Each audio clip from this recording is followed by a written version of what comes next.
스승님 감사합니다. 네. 오늘 이렇게 스승님을 직접 찾아뵐 수 있는 자격을 갖출 수 있도록 늘 바른 가르침을 주셔서 감사드립니다. 네.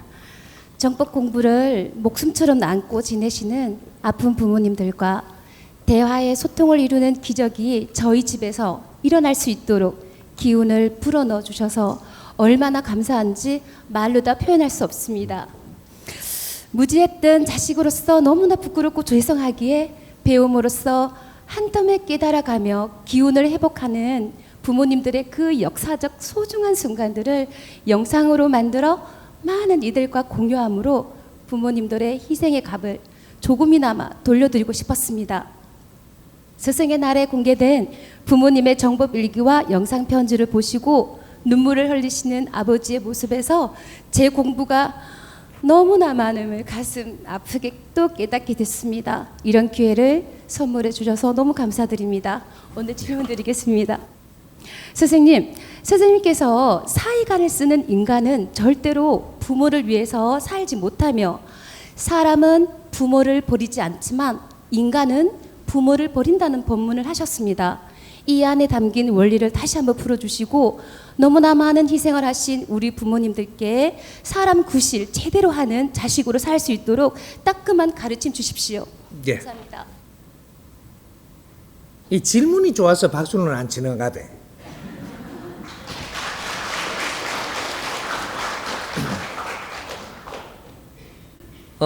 우리 부모님과 우리 자식 사이가 어떤 사이냐, 어떤 관계성을 가지고 있느냐부터 좀 알아야 되는 거예요.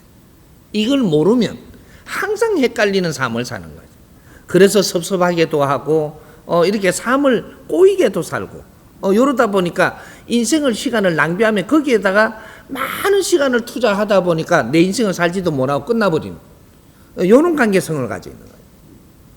부모님과 자식의 관계는 큰 틀로 한마디로 딱 풀어주면 빚쟁이 고리로 인연이 되는 겁니다. 빚이 있기 때문에 인연이 된다.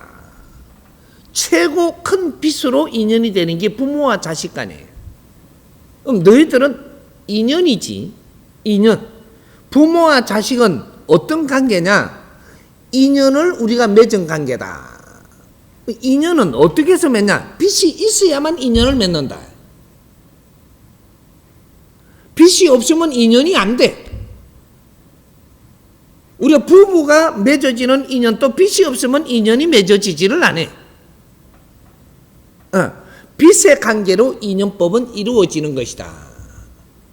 그럼 빚은 어떤 거냐? 돈 구워준 빚이냐? 차원계는 돈 안 구워줍니다. 빚이라는 것이 내가 너를 위해서 의무를 행해야 될 걸 의무를 행하지 않았을 때 빚이 되는 거예요. 그러면 이 사회에 지금 우리가 살아나가는 이 모습에서도 나는 의무를 가지고 있는데 의무를 행하지 않았을 때 빚으로 돌아갑니다. 근데 우리는 의무를 가지고 산다 이 말이죠. 그래서 인연법은 의무의 인연법입니다. 인연법이라는 것 자체가 그러면 우리가 혈육의 인연이 있는 중에서도 최고의 혈육이 부모와 자식이죠. 그러면 이게 누가 갑이냐를 봐야 되는 거예요. 갑. 인연법에는 갑과 을이 분명히 주어집니다. 없이 오는 법은 없다. 그러면 갑이 있으면 이 을이 갑을 돕는 게 아니고 갑이 을을 도우라고 주는 인연법이다. 이게 빚을 갚는 거다. 그러면 돕는 걸 무엇을 해야 돕는 거냐 이런 건 또 나중에 공부를 하더라도 갑은 을을 위해서 사는 거다. 그것이 의무다. 인연을 지어졌다면 갑은 을을 위해서 살아야 되는 게 그게 의무를 행하는 것이다. 근데 이 갑이 을을 위해서 몇 프로의 어떤 것을 지금 이게 갑을 위해서 살아야 되느냐 이런 것들을 나중에 전부 다 디테일하게 싹 풀어야 그 디테일이라 하면 또 이상할라. 내가 좀 유식한 말 하면 좀 이상한 사람 돼. 그래갖고 요렇게 그는 프로테이지를 다 따져가지고 이런 것들까지 내가 상세하게 세상에 다 풀어주고 갈 테니까.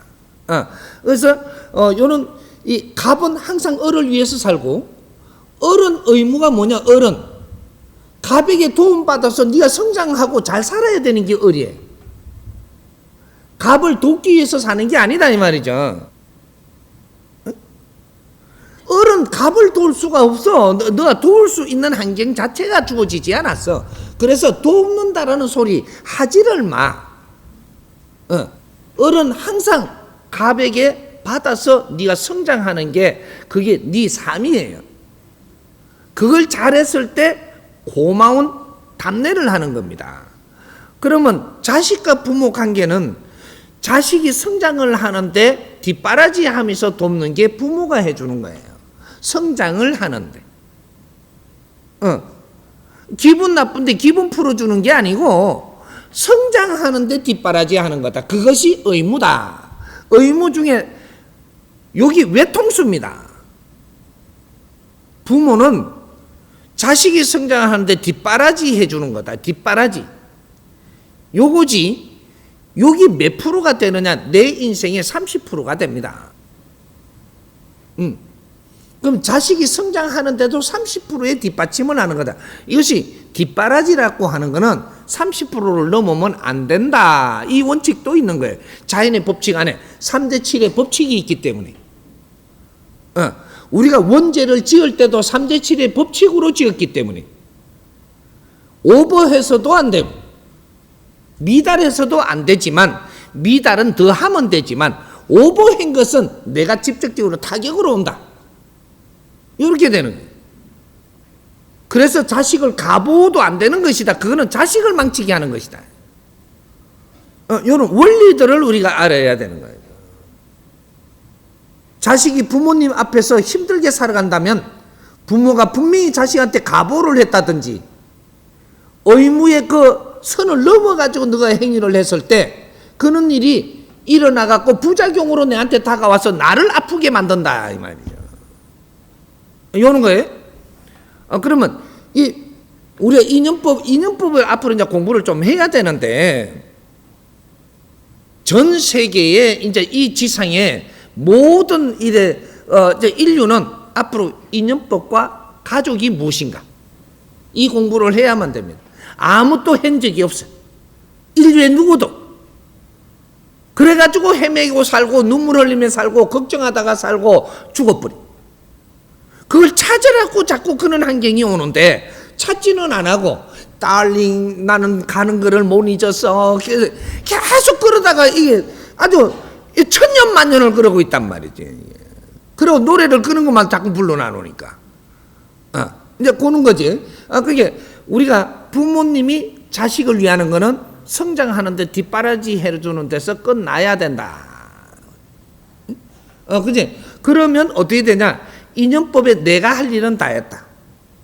내가 할 일은 30%를 해주고 자식이 스스로 자책 능력을 가지도록, 그것은 자식이 커나가는 거다. 그 자생력을 내가 이게 가보를 하면 자생력을 꺾어가는 거다. 그래서 난주 네 삶이 올 때 네 삶을 바르게 못 살아서 힘든 일이 벌어지는 거다. 그걸 부모님이 그걸 맞이했을 때 안타깝고 가슴에 시린다. 내 잘못이니까 내한테로 돌아오는 거예요. 요거죠. 그래서 이 자식과 부모 관계는 인연법이지 너는 아직 가족이 아니다. 가족 아닙니다. 그런데 우리가 가족을 잘못들 지금 대하고 있는데, 가족이라고 하는데 내가 지금 이 지상에 와가지고 전부 다 쳐다보고 가족을 내가 한 명도 보지 못했어요. 가족을 못 봤다 이 말이죠. 가족이 언제 생기냐면 선천시대는 너가 자라는 중이라 다 크지 못해서 가족을 형성을 못해. 근데 선천시대 마지막이 되면 지식사회가 되고 다 성장을 해가지고 질량이 좋아져서 분별을 바르게 해가지고 이제 상대를 바르게 관계를 해서 가족을 만듭니다. 이게 친구죠. 친구. 갖춰온 사람 만들어가는 거죠. 요거고, 우리가 지금 가족이라고 지금 우리가 배우고 있었던 거는 몇천 년 동안 이걸 갖다 답습하면서 그냥 나왔는데 무엇이 가족인가? 이걸 연구를 안 했어. 앞으로 이걸 내가 풀어줄 텐데, 풀어주고 나면 이제 연구가 시작이 될 거예요. 이제.